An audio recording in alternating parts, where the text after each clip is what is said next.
అయినటువంటి అర్జున గారికి మరి వాక్యాన్ని నిలబడుచుండగా ప్రతి ఒక్కరూ కూడా ఆ యొక్క బిడ్డని పరిశుద్ధ ఆత్మల దేవుని నింపులావును మనందరం ప్రార్థన జ్ఞాపకం చేసుకుందామని. మహాపరిశుద్ధుడా పరిశుద్ధుడా పరిశుద్ధుడా నీ ఘనమైన శ్రేష్టమైన నామానికి వందనాలు స్తోత్రములు నాయన. అయా శుక్రవారం ఆరాధన నాయన ప్రారంభం నుంచి ఇంతవరకు నాయన నీ సజీవమైన రెక్కల చాటునైనా ఎంతగానో క్రమంగా నడిపించారు దేవా, మీకు స్తోత్రములు. చక్కటి స్తుతి ఆరాధన నా తండ్రి. అయా స్తుతి ఆరాధన విరుండి నీ నామాన్ని మహిం పొంది ఉన్నారని నామించి ఉన్నాం తండ్రి. స్తోత్రములయ్యా. వారు ముఖ్యంగా జ్ఞాపకం చేసుకొని నాయన అయా ఇదిగోనైనా మీ యొక్క ఆరాధనలో అత్యంత ముఖ్యమైన ఘట్టానికి వెళ్చుండగానైనా అయా నీ దాసుని నిలవబెట్టుకుని మాట్లాడుచుండగా నా తండ్రి ఏడంతల ఆత్మ బిడ్డ పైన కృంభరించి నాతో మాతో మా అందరితో మాట్లాడబోతున్నందుకు మీకు వందనాలు స్తోత్రము తండ్రి. వినగలిగే గ్రహింపు మా అందరికీ దయచేయమని అడుగుచున్నాం తండ్రి. అయా ఇదిగోన వాక్యాన్ని పోలి నడుచుకునే యొక్క భాగ్యం ఆయన మా హృదయాల్లో పదులుపరుచుకొని నీ కృప చూపించమని అడుగుచున్నాం తండ్రి. స్తోత్రంలో మరి ముఖ్యంగానైనా ఈ రోజునైనా రోహిత్ బాబునైనా పుట్టినరోజు వేడుకలు చేయబోతుండగా తండ్రి అయా నూరంతల ఆత్మనైనా బిడ్డపైన కృమ్మరించి నీ కృప చూపించమని యేసుని అమలు అడిగి వేడుకుంటున్నాం మా పరమ తండ్రి. ఆమేన్. ప్రార్థన చేసినటువంటి చెల్లి పద్మ గారికి నా తరపున సంఘం తరపున ప్రత్యేకమైన వందనాలు తెలియజేస్తున్నాను.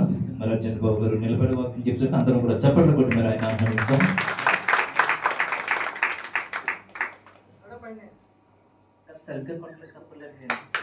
హల్లెలూయా, దేవునికి స్తోత్రం. మీరు చెప్పట్లు నాకు కదండి, దేవుని కొట్టాలి. ఎందుకంటే దేవుడు మనల్ని ప్రేమించి ఆయుష్కాలాన్ని ఇచ్చాడు. మన అక్కడ మంచిది ప్రేమల వాళ్ళారా, మీ ప్రేమకి నా వందనాలు తెలియజేస్తున్నాను. మంచిది ప్రేమల దేవుని వాళ్ళారా, దేవుడు గతించిన వారం నుండి ఈ రోజు వరకు ఆయన తన సజీవుల రెక్కల చోట మనల్ని భద్రపరిచి ఇటు రీతిగా మనందరూ చేరడానికి, దేవుని యొక్క సన్నిధిలో ఆయన యొక్క జ్ఞానాన్ని మనం పొందుకోవడానికి, ఆయన దేవులను మనం పొందుకోవడానికి ఇటు కృప చూపిన దేవాది దేవునికి మనం నిజంగా రుణస్తులం. అంటే మన రెండు చేతులు జోడించి తండ్రికి మనం కృతజ్ఞత స్తుతి చెల్లిద్దాం. మంచిది ప్రేమ దేవుని వాళ్ళారా, మనందరం కూడా ఇప్పుడు లేట్ డేస్లో ఉన్నాం. ప్రేమ దేవుని వాళ్ళారా, అయితే ఎన్నో విలువైన విషయాలు సిలువను కూర్చిన ధ్యానాలు మనం చెప్పుకుంటున్నాం. యేసుక్రీస్తు వారు 2000 సంవత్సరాల క్రితం ఈ లోకానికి వచ్చారని. ఏమండి, ఆయన ప్రపంచ మానవాళి కొరకు ఆయన ఏమైపోయాడు? సిలువ యాగం అయిపోయాడు. ప్రేమల వాళ్ళ ఏమండి, ఇంతకీ చాలా మందికి తెలియని విషయం ఏంటంటే అసలు యేసుక్రీస్తు వారిని ఎందుకు సిలువేశారన్న విషయం ఇంతవరకు కూడా చాలా మందికి తెలియదండి. చాలా మందికి తెలియదు. నిజంగా బాధాకరమైన విషయం. చూద్దాం ఒకసారి ఆయన ఎందుకు సిలువేశారన్న విషయం మనకు తెలియాలి ఖచ్చితంగా. యోహాను సువార్త 19వ అధ్యాయము 7వ వచనం. యోహాను సువార్త 19వ అధ్యాయము 7వ వచనం. చూడండి, యేసుక్రీస్తును ఎందుకు సిలువేశారన్న విషయం ప్రతి ఒక్కరికి తెలియాలి. చూడండి, అందుకు యూదులు మాకొక నియమము కలదు, తాను దేవుని కుమారుడైన ఇతడు చెప్పుకొనెను గనుక ఆ నియమము చెప్పున ఇతడు చావవలెనని అతనితో చెప్పేది. పిలాతుతో చెప్తున్నారండి, ఎందుకయ్యా సిలువేస్తున్నారు మీరు యేసుక్రీస్తును అన్నప్పుడు, ఎందుకు? దేవుని కుమారుడు అన్నందుకే మేము ఆయనను సిలువేస్తున్నామన్నారు. మరి యేసుక్రీస్తు దేవుని కుమారుడే కాదు, దేవుని కుమారుడే. కానీ ప్రపంచం నమ్మలేదండి. ఈ ప్రపంచం దేవుని కుమారుడు అంటే నమ్మలేదండి. అందుకే కదండి యేసుక్రీస్తుని సిలువేసింది. ప్రేమ నావారు ఏమండి, చూద్దాం ఒకసారి మనం అపొస్తల కార్యములు 8వ అధ్యాయము 32వ వచనం. అతడు లేఖన ముందు చదువుచున్న భాగం మీదనగా ఆయన గొర్రె వలె వదకు తేపడిన బొచ్చు కత్తిరించేవాని ఎదుట గొర్రె పిల్ల ఎలాగో మౌనంగా ఉండెనో అలాగే ఆయన నోరు తెరవకుండెను. ఆయన దీనత్వమును బట్టి ఆయనకు న్యాయ విమర్శ దొరకకపోయేను. ఆయన సంతానమును ఎవరు వివరింతురు? ఏమండి, ఎవరు చదువుతున్నారండి ఈ లేఖన వచనాలను? యెషయా రాసిన లేఖన వచనాలు ఎక్కడ ఉంది? యెషయా గ్రంథంలో 53వ అధ్యాయం 7వ వచనం ఉంటుంది. చూడండి, 53:7. యెషయా గ్రంథము 53వ అధ్యాయము 7వ వచనం. అతడు దౌర్జన్యము నొందెను. అది ఏంటంటే బాధింపబడినను అతడు నోరు తెరవలేదు. వదకు తేబడిన గొర్రె పిల్లయు బొచ్చు కత్తిరించి వారి ఎదుట గొర్రెయు మౌనంగా ఉండునట్లు అతడు నోరు తెరవలేదు. నోరు తెరవలేదండి. ఎందుకండి? యేసుక్రీస్తు వారు చేసిన నేరం ఏంటండి? ఏం చేశాడు ఆయన? ఈ లోకానికి వచ్చాడు. ఏమండి, ఆయన చెప్పిన ఉపమానాల కొండ మీద మనం చదువుకుంటాం. 4 సువార్తలు ఉంటాయి. మత్తయి సువార్త, మార్కు సువార్త, లూకా సువార్త, యోహాను సువార్త. ఈ 4 సువార్తల్లో యేసుక్రీస్తు వారు సాక్షాత్ ఆయన మాట్లాడిన మాటలే ఉంటాయండి. ఇందులో బాగా గమనించాలి. మత్తయి సువార్త నుంచి యోహాను సువార్త వరకు ఈ 4 సువార్తల్లో యేసుక్రీస్తు వారు ప్రసంగించిన ప్రసంగాలు ఉంటాయి. ఆయన మాట్లాడిన మాటలు ఉంటాయి. ఎన్ని బోధలు చేశాడండి నిజంగా ఆయన, ప్రియమైన వారు. ఎన్నో బోధలు చేశాడండి. అందులో ఒక విషయాన్ని మనం ఈరోజు మనం చూద్దాం. ఒకసారి మత్తయి సువార్త 5వ అధ్యాయము, మత్తయి సువార్త 5వ అధ్యాయము చూడండి, ప్రారంభం వచ్చిన నుంచి. ఆయన జన సమూహములను చూసి కొండ ఎక్కి కూర్చుని ఉండగా, ఎక్కడి ప్రసంగం మనం గుర్తుపెట్టుకోవాలి. ఎక్కడిది? కొండ మీద ప్రసంగం. చూడండి ఏం మాట్లాడుతున్నాడు ఆయన. అప్పుడు ఆయన నోరు తెరిచి ఎలాగూ బోధింపసాగను, ఆత్మ విషయమై దీనులైన వారు ధన్యులు, పరలోక రాజ్యము వారిది, దుఃఖపడు వారు ధన్యులు, వారు ఓదార్చబడుదురు. సాత్వికులు ధన్యులు, వారు భూలోకమును స్వతంత్రించుకుందురు. నీతి కొరకు ఆకలి దప్పు గల వారు ధన్యులు, వారు తృప్తి పరచబడుదురు. చూసారా ప్రియమైన వారు? ఏమండి ధన్యులు అంట. ఎవరు ధన్యులు? ఎవరండి? ఆత్మ విషయంలో ఎవరైతే దీనులుగా ఉంటారో వాళ్ళు ధన్యులు. ప్రియమైన వారు చూసారా, ఎన్నో చెప్తున్నాడు. దుఃఖపడుతున్నారు మీరు, ఈరోజు దుఃఖపడుతున్నారేమో, కానీ మీరు ధన్యులు నాన్న అంటున్నారు. ప్రియమైన వారు సాత్వికులండి. ఈ భూమి మీద సాత్వికులు ఎవరు? మరి ఎవరు గుర్తుకొస్తారు? మోషే గుర్తుకొస్తారు. మోషే సాత్వికుడు అండి. ఎందుకంటే లక్షల మంది ప్రజలను ఆయన ఏం చేశాడు? ఆయన నాయకత్వంలో నడిపించాడు. నిజంగా ఏ రోజు కూడా ఆయన అసలు సాధారణ కోపం పడ్డండి మోషే, కానీ కొన్ని విషయాల్లో కోపం పడ్డం వల్లే అతనికి కొన్ని మనం చూసాం, దానికి తగిన శిక్ష. కాబట్టి ఏదైనప్పటికీ సాత్వికము గలవారు ఏంటంట? ధన్యులు. ఇంకేం చెప్పాడు ఆయన? నీతి కొరకు ఆకలి దప్పు గలవారు ధన్యులు, వారు తృప్తి పరచబడుదురు. నీతి కొరకు ఎవరైతే జీవిస్తారో, నీతిని ఎవరైతే పట్టుకుంటారో వాళ్ళు ధన్యులు. ఏమండి ఈ రోజున అసలు నీతి కనపడుతుందండి మనుషుల్లో. ఎక్కడ చూసినా అక్రమం అండి, ఎక్కడ చూసినా దౌర్జన్యం అండి. నీతి గలవారు ఎక్కడ కనిపిస్తున్నారండి? అసలు మన కుటుంబంలోనే సమాధానం లేదు మనకి. ఏమండి ఒక తల్లి కడుపున పుట్టిన పిల్లలకే ఏం లేదు, సమాధానం లేదు. ఈ రోజు అంటే నిజంగా ఎన్నో కుటుంబాలండి చీలిపోతున్నాయి ప్రియమైన వాళ్ళు. ఏమండి ఇంకేమంటారు? ఇంకా చూడండి, హృదయ శుద్ధి గలవారు ధన్యులు, వారు దేవుని చూచిదారు. నీ హృదయం శుద్ధిగా ఉంటే చాలు, నువ్వేం చేస్తావు? నువ్వు దేవుని చూస్తావు. అసలు నేనంటే ఏంటో నువ్వు తెలుసుకుంటావు అంటున్నాడు దేవుడు. ఇంకా సమాధాన పరచేవారు ధన్యులు, వారు దేవుని కుమారులను పడుతారు. ఏమండి ఎవరికి ఉందంటే సమాధానం ఈ రోజుల్లో? మనం సమాధానం పడమండి. అసలు ఎక్కడతో తెలుసండి? అసలు తగ్గమంటాం మనం. నిజంగా సమాధానం పడిపోవాలండి. ఏంటి? నువ్వు కోపపడు, కానీ నీ కోపము సూర్యుడు అస్తమించే వరకు నిలిచి ఉండకూడదు. అసలు కోపం చూసారా ప్రియమైన వారులారా? ఏమంటే నిజంగానండి ఎలాగా దేవుడు చెప్తున్నాడు. కాబట్టి ఎవరైతే ఇంకా ఒక విషయం చెప్తున్నాడు చూడండి 10వ వచనంలో, నీతి నిమిత్తము హింసింపబడువారు ధన్యులు, పరలోక రాజ్యము వారిది. చూసారండి, నీతి కొరకు నిలబడ్డాడండి ఒక సేవకుడు. మనకందరికీ తెలుసు. ఇంకా అర్థమేంటది మాట కదా? ఒక నీతి కొరకు నిలబడ్డాడండి. రే మనుషులు మీరు చూడాల్సింది మానవతాన్ని చూడండి రా, మనుషులు మీరు మతాన్ని చూడకండి అన్నాడండి. నిజమే కదండి. మతాన్ని ఏంటండి? మతాన్ని చూడొద్దన్నాడు. ఏం చూడాలి? మనుషులు మనిషిని సాటి మనిషిలా చూడు నువ్వు. చూసారా మానవత్వం లేదండి ఈరోజు. తెలుసు కదా పగడాల ప్రవీణ్ గారండి, ఎలా భయంకరంగానండి. ఆయన చావుని ఈ రోజున ఎంత భయంకరం చేసేసారండి. ఆయన చనిపోయిన తర్వాత కూడా ఏం చేశారండి? ఈ రోజున కూడా తాగేసి చనిపోయాడని చిత్రీకరించారండి. చూసారు కదా ప్రియమైన వారులారా? ఏమంటే సేవకులు ఎప్పుడు అలా చేయరండి. నిజంగా ఎవరైతే సేవకుడు, ఎవరైతే దేవుడు సేవలోకి వస్తాడో ఎప్పుడంటే పనులు చేయరండి ప్రియమైన వారులారా. ఎందుకంటే ఒక సేవకుడికి చెప్తానంటే, ఎప్పుడైతే క్రీస్తుని మనం ధరిస్తామో మనలో ఎవరుంటారంట? క్రీస్తు ఉంటాడంట మనలో.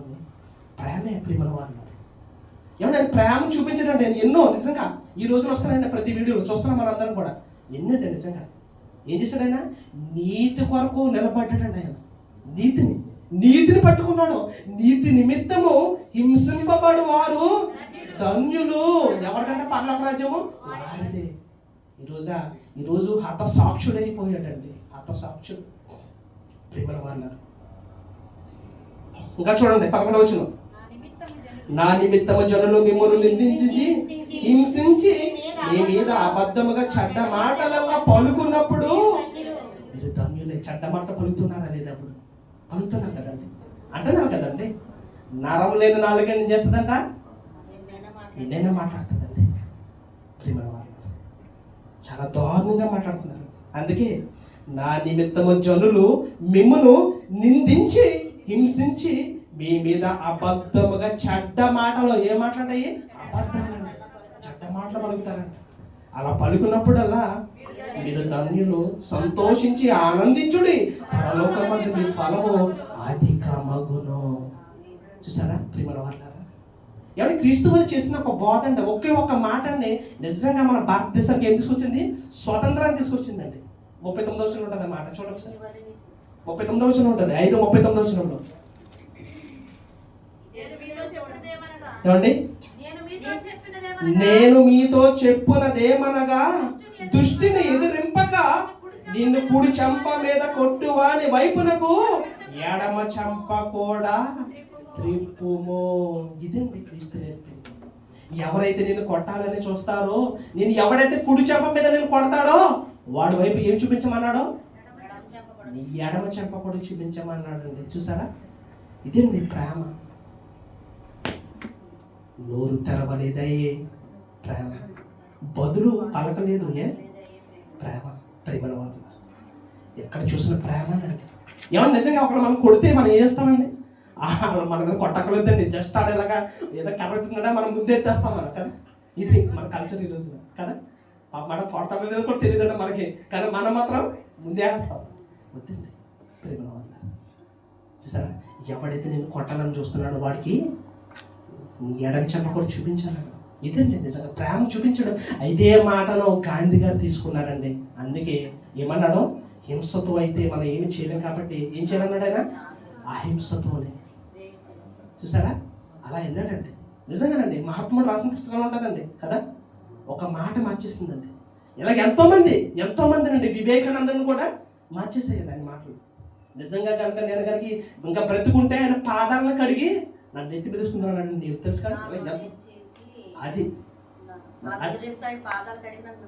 అది చూసారా?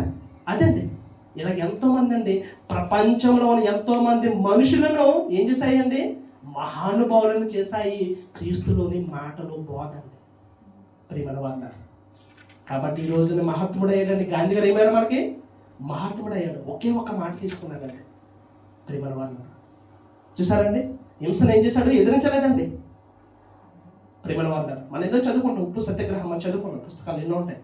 మంచిది చూద్దామండి. ఇంకేం చెప్తున్నాడు ఆయన? చూడండి ఏమంటున్నాడు?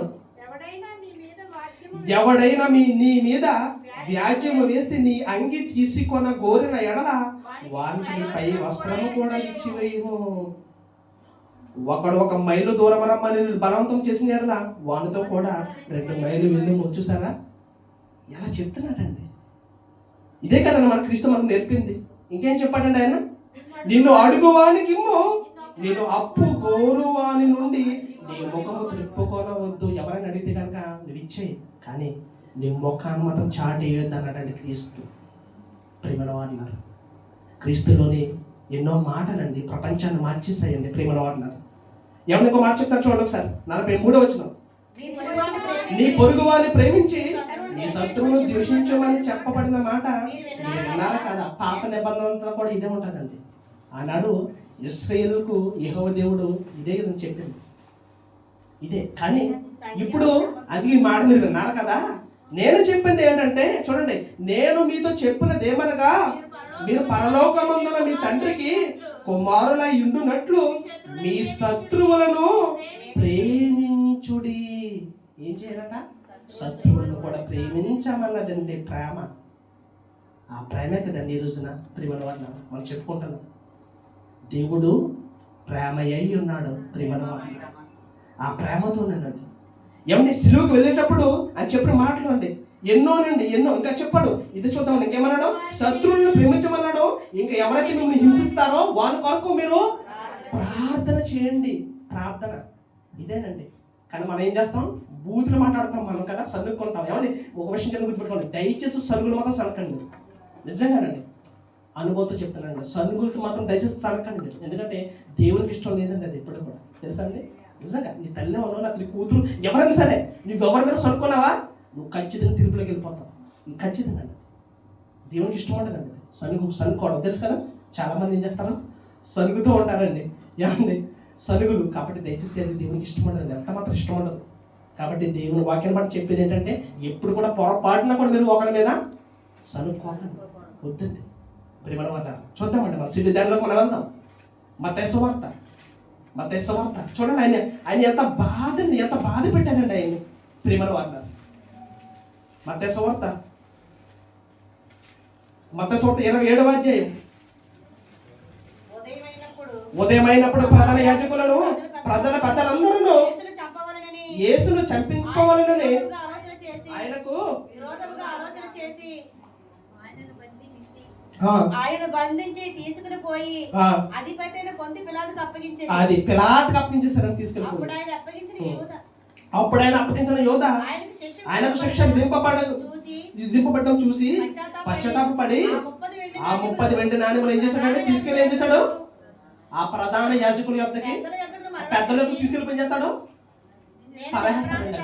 ఇదంతా మనం చదువుకుంటాం. ఇదంతా చూడండి, అప్పుడు ఏం జరిగింది అనే విషయం మనం చూద్దామండి. ప్రేమల వారిన చూడండి, అక్కడ ఆయన పట్టుకున్నారు. పిలాతు వచ్చి అడుగుతున్నాడండి 13వ వచనంలో. మనం 11 నుంచి చూద్దాం. 11వ వచనం. యేసు అధిపతి ఎదుట నిలిచెను. అప్పుడు అధిపతి, యూదుల రాజువు నీవేనా అని ఆయన అడుగక యేసు అతన్ని చూచి అన్నట్టే, ఎవయ్యా నువ్వు యూదులకు రాజువా అని అడిగినప్పుడు, అవునయ్యా నువ్వు అన్నట్టే నేను రాజుని. చూడండి ఏం చెప్తున్నాడు, ప్రధాన యాజకులను పెద్దలను ఆయన మీద నేరము మోపినప్పుడు ఆయన ప్రత్యుత్తరం ఏమీ ఇయ్యలేదు. మనం చెప్పుకున్నాం, మనం ఏంటంటే ఆయన మీద కావాలని అసూయ చేత యేసుక్రీస్తుని అప్పచెప్పారండి సిలువ కదా. మనం అదేగా చెప్పుకున్నాం మన పాఠంలో. ఏంటంటే యేసుక్రీస్తును ఎందుకండి అలా కేవలం అసూయ చేత అప్పగించారనే విషయం ఎవరికి అర్థమైంది, ఎవరు తెలుసుకున్నారో, పిలాతు తెలుసుకున్నాడండి. కాబట్టి ఎవరంట పైగా ఆయన అప్పచెప్పింది, ప్రధాన యాజకులు పెద్దలు. ఏం చేశారంట, ఆయన మీద నేరం మోపారంట. ఆ నేరం మోపినప్పుడు ఆయన ప్రత్యుత్తరం ఏమీ ఇయ్యలేదు. కాబట్టి పిలాతు అంటున్నాడు, నీ మీద వీరు ఎన్ని నేరములు మోపుచున్నారో నీ వినలేదా అని ఆయనను అడిగాను. అయితే ఆయన ఒక మాటకైనను అతనికి ఉత్తరం ఏమీ కనుక అధిపతి మిక్కిలి ఆశ్చర్యపడను. ఏమండి ఎవరినైనా బోను నిలబెట్టి కొన్ని ప్రశ్న అడిగారు అనుకోండి, ఏమండి అడ్వకేట్ ఎలా ఉంటుందండి, లేని పోనీ కూడా మనం చెప్పేస్తాం, ఏదో తప్పించుకోవడానికి చూస్తాం మనం కదా. ఏదో రకంగా నా మీద శిక్ష పడకుండా ఉండాలని చెప్పేసి కనీసం నేరం చేసినా కూడా చేయలేదని బొక్కుతాం, మనం చెప్తాం అలా కదా. ఇది మనుషుల యొక్క నైజం. కానీ యేసుక్రీస్తు నోరు కూడా తెరవలేదండి ప్రియమైన వాళ్ళ. ఇంకా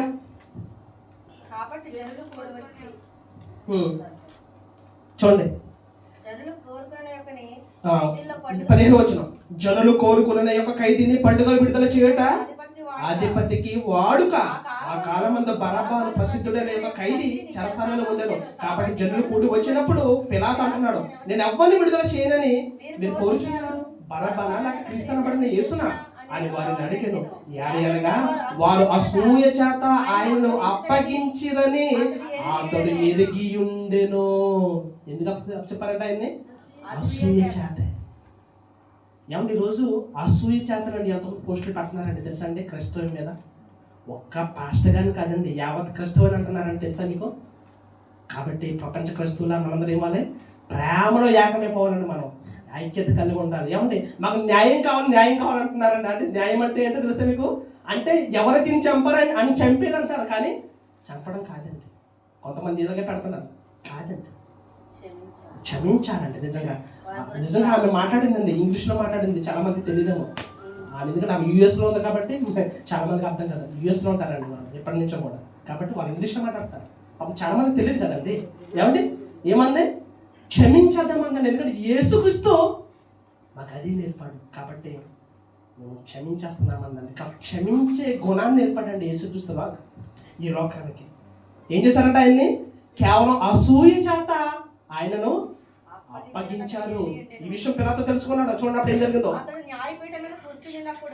అతడు న్యాయపీఠం మీద కూర్చుండి ఉన్నప్పుడు అతని భార్య ఒక మనిషిని పంపుతుంది, వర్తమానం పంపుతుంది. ఏంటంటే, నీవు ఆ నీతిమంతుని జోలికి పోవద్దు. ఈ ప్రొద్దు ఆయనను కూర్చుని కలలో మిక్కిలి బాధపడితేనని అతని యొక్క వర్తమానం పంపాను. భార్య పంపిందండి. న్యాయపేట మీద కూర్చున్నాడు పిలాతు. భార్య వర్తమానం పంపింది సేవకుల చేత, నువ్వు దయచేసి ఆ నీతిమంతుని జోలికి నువ్వు పోవద్దు. ఎవరు నమ్మిందండి నీతిమంతుడైనా? అక్కడ ఒక స్త్రీ నమ్మిందండి. పిలాతు భార్య నమ్మింది. ఆయన ఎవరో కాదయ్యా, ఆయన నీతిమంతుడు. ఆ నీతిమంతుడి జోలికి మాత్రం నువ్వు పోవద్దయ్యా అందండి. అందుకే పిలాతు తెలుగు ఏం చేశాడో తెలుసా అండి? తెలుగుగానండి, చూడండి 24 వచనంలో. పిలాతు అల్లరి ఎక్కువగుచున్నదే గాని తన వలన ప్రయోజనం ఏమీ లేదని గ్రహించి నీళ్లు తీసుకుని జన సమూహము ఎదుట చేతులు కడుగుకుని ఈ నీతిమంతుని రక్తమును గూర్చి నేను నిరపరాధిని, మీరే చూచుకున్నాడని చెప్పాను. ఇక్కడ పిలాతు కూడా అన్నాడండి, ఒప్పుకున్నాడు. ఎవరితను? నీతిమంతుడని. చూసారా, పిలాతు కూడా ఒప్పుకున్నాడండి చివరికి. ప్రేమల వాళ్ళ కానీ ప్రపంచం ఏం చేసిందండి? ఆయన్ని ద్వేషించిందండి. ప్రేమల వాళ్ళ ఏమండి చూడండి, అప్పుడు ఏమంటారు చూడండి, వీళ్ళ మాట్లాడుతున్న మాటలు చూడండి 25వ వచనంలో. అందుకు ప్రజలందరూ వాని రక్తము మా మీదను మా పిల్లల మీదను ఉండును కాకనిరి. అప్పుడు అతడు వారు కోరినట్లు బరబ్బను వారికి విడుదల చేసి యేసును కొరడాలతో కొట్టించి సిలువ వేయన అప్పగించెను. ప్రేమల వాళ్ళ చూసారా, సర్లేండి పిలాతు గారు, ఆ నేల మీద మా పిల్లల మీద ఉంటుంది రండి, మీరు మాత్రం దీన్ని సిలువై మీరు చంపేనంటారండి. చూసారండి, అలాంటిదో చూస్తున్నామండి రోజు మనం ప్రపంచం. ఏమండి నిజంగానండి, బైబిల్ ఎప్పుడు కూడా ఉరిశిక్షణ ఎప్పుడు కూడా నిజంగానండి మరణ దండనాన్ని ఎప్పుడు కూడా సమర్థించదండి బైబిల్. తెలుసా మీకు? కళ్ళట నీళ్ళు వస్తాయండి పాట వింటే కనుక. మనం నిజంగా తెలుసా అండి, మృత్యుతనం బైబిల్ ఎప్పుడు సమర్థించదండి. ఏమండి ఇప్పుడు కొన్ని మనిషి మార్పు కొరకే దేవుడు ఎదురు చూస్తున్నాడండి. ఈ ఎడల దీర్ఘ శాంతం కలిగి దేవుడు ఉన్నాడంటే కారణం ఏంటో తెలుసా? ప్రతి ఒక్కరూ మారు మనసు పొందాలని. ఏమండి ఈ ప్రపంచానికి వచ్చాడండి దేవుని కుమారుడు. దేవుని కుమారుడు వచ్చాడు, సత్యాన్ని తెలిపాడు. ఏమండి తండ్రి యొక్క మనసును చెప్పాడు కదండి లోకానికి వచ్చి. కానీ ఏమండి ఎవరు కూడా ఆయనను నమ్మలేదు, ఆయన త్రోసేశారండి. ఆయన త్రోసేశారు ప్రేమల వల్ల. చివరికి ఏం చేశారు? అసూయ చేత యేసుక్రీస్తుని ఏం చేశారు? సిలువకు అప్పగించారండి. అందుకే ఇందాక సహోదరులు చెప్పారు కదండి, పురుషోత్తం గారు, ఏంటంటే అమ్మా మీరు నా కోసం మీరు ఆడొద్దమ్మా, మీకోసం మీ పిల్లల కోసం మీరు ఆడండి అన్నాడండి. చూసారు ప్రేమల వల్ల. అంటే నేను వెళ్ళిపోయిన తర్వాత మీకు ఏమొస్తాయి? మీకు శ్రమలు వస్తాయి. శ్రమలు వచ్చాయి అన్నాడు ప్రేమల వల్ల. కాబట్టి నా కోసం మీరు ఆడకండి అన్నాడండి ఆయన. మీకోసం ఆడండి, మీ పిల్లల కోసం ఆడండి అని చెప్పాడు ప్రేమల వల్ల. ఎవరండి ఈ రోజుల్లో ఇంత ప్రాణం చూపించారు? ఎవరండి ఒక మనిషి కోసం ప్రాణం ఇచ్చేది? ఎవరండి? ప్రేమల వల్ల. ఏమండి ఎవరండి నిజంగా ఈ రోజున సేవ చేస్తున్నాం అని చెప్పేసి ఏం చేస్తారండి? మనుషులను చంపేసిండి ఇదిగో మేము సేవ చేస్తున్నాం అంటున్నారండి. తెలుసా మీకు? దాని గురించి కూడా చెప్పాడండి ఆయన. యోహాను సువార్త 15వ అధ్యాయం చూడండి, 16వ అధ్యాయము 1-2 వచనం చూడండి. చాలా జాగ్రత్తగా మాటలు మనం పరిశీలన చేద్దాం. మీరు అభ్యంతర పడకుండా వలనని ఈ మాటలు మీతో చెప్పుచున్నాను. వారు మిమ్మును సమాజ మందిరములో నుండి వెలివెయ్యుదురు. మిమ్మును చంపు ప్రతివాడు తాను దేవుని సేవ చేయుచున్నానని. ఏంటండి? దేవుని సేవ చేయుచున్నానని అనుకును కాలము వచ్చుచున్నది. ఎప్పుడు చెప్పాడు ఈ మాటలో? ఎప్పుడు చెప్పాడు? ఎప్పుడో చెప్పాడండి. 2000 సంవత్సరాల క్రితమే చెప్పాడండి ఈ మాట. కానీ ఈ రోజు జరుగుతుందా లేదా? ఏమంటే రోజు జరుగుతుందా లేదు ఇది ప్రపంచంలో? మనిషిని చంపేస్తున్నారండి అన్యాయంగా. ఎందుకండి మనుషుల్లో? ఎందుకండి? ఏమంటే క్రైస్తవం అంటే మతం కాదండి, క్రైస్తవం అంటే మార్గం అండి.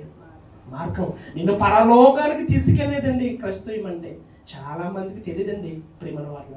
క్రైస్తవం అంటే మతం అనుకుంటున్నారేమో, కాదండి. క్రైస్తవం అంటే మార్గము, మార్గం అండి. ఆయన యేసుక్రీస్తు మనకి ఏం చూపించాడు? మార్గాన్ని చూపించాడండి. మార్గాన్ని చూపించి వెళ్ళాడండి ప్రేమల వాళ్ళ. ఏమంటే ఎప్పుడైతే నిజంగానండి చూడండి, ఎవరైతే నిజంగా ప్రపంచంలో ఇదిగో ప్రతి ఒక్కడు కూడా ఇదిగో నేను దేవుడికి సేవ చేస్తానని చెప్పేసి ఏం చేస్తారంటే మనుషుల్ని చంపేస్తారంట. ముందుగానే చెప్పాడు, అలా జరుగుతుందండి ఈ రోజున.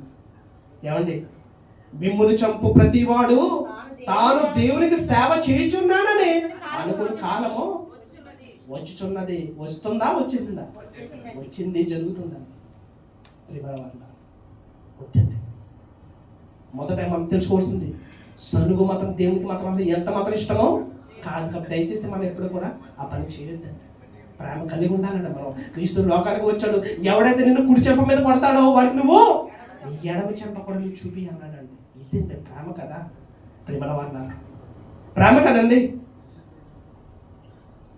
చూడండి ఇంతకు ఎందుకు వారు తండ్రిని నన్నును తెలుసుకోనలేదు కనుక ఎలాగూ చేయుదురు, ఎలాగూ చేయుదురు. ఇదే కదండి ప్రేమల వాళ్ళ. చివరిగా అవి జరుగు కాలం వచ్చినప్పుడు నేను వాటిని గూర్చి మీతో చెప్పుతునని మీరు జ్ఞాపకం చేసుకునేలాగున ఈ సంగతులు మీతో చెప్పుచున్నాను. అది మీరు ఏం చేస్తారంటే జ్ఞాపకం చేసుకోవాలి, మాట్లాడి మీరు ఖచ్చితంగా జ్ఞాపకం ఉంచుకోవాలి అని చెప్పాడండి. కానీ ఎవరికైనా గుర్తుందా మనకి? ఏమండి, ఈ రోజు చెప్పిన వాక్యం మనకు కాసేపట్లో 5 నిమిషాలు అయితే వదలాలండి. మనం ఏం చేస్తాం? మర్చిపోతాం మనం కదండి. కానీ భోజనం ఏం పెట్టారంటే మాత్రం ఏమండి అస్సలు మర్చిపోమండి. ఏమండి నిజం కదా? నిజం కదా? పలానా చోటకి వెళ్ళామండి, ఏమంటే వాక్యం అలా చెప్పారంటే అసలు మనం మర్చిపోతామండి. పలానా వాక్యం అంటే ఇలాగా ఆలోచిస్తూ ఉంటాం మనం, ఏ వాక్యం చెప్పారో ఏం చెప్పారో ఆలోచిస్తూ ఉంటాం మనం. కానీ భోజనం ఏం పెట్టారు అని అడిగితే ఏమండి ప్రతిది ఒకటి లీస్ట్ చేసుకుంటూ చూస్తాం మనం, ప్రతి లీస్ట్ కదా కదా మర్చిపోమండి. చూసారా, మోసపోతున్నామండి మనం. దేనికి ఇంపార్టెన్స్ ఇవ్వాలి దానికి ఇవ్వట్లేదని మనం తెలుసా అండి. దేనికి ఇంపార్టెన్స్ ఇవ్వాలి మనం? వాక్యానికి ఇవ్వాలి ఇంపార్టెంట్, భోజనానికి కాదండి. ఏంటండి ప్రేమల వాళ్ళ, ఈ ప్రపంచంలో అందుకనండి తండ్రి సెలవు లేక ఎవడైనాను భోజనం చేసి సంతోషించునా? ఎవరండి చెప్పండి? నీ తండ్రి సెలవు లేకుండా, ఆయన సెలవు ఇవ్వకుండా నువ్వు తిని ఎలాగ సుఖంగా ఉండగలవు సంతోషంగా? చెప్పు. తండ్రి సెలవిస్తేనండి ఈ రోజు మనం ఎలా ఉన్నాం, ఈ రోజున బ్రతుకున్నామంటే కేవలం అది తండ్రి కృప, దేవుని చిత్తమండి. ప్రేమల వారినారా, ఒకసారి చివరిగా మత్తయి సువార్త, మత్తయి సువార్త చూడండి. ఆయన ఏ తప్పు చేయలేదు. అయితే ఒక మాట అండి, ఆయన మరణం గురించి ముందుగానే చెప్పాడు.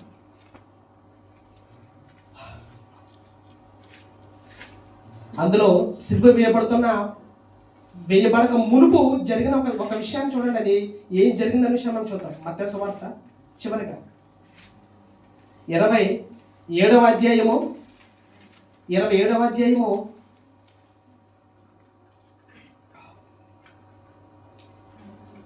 చూడండి ఎన్ని మాట్లాడుతారో చూడండి. 38వ వచనం.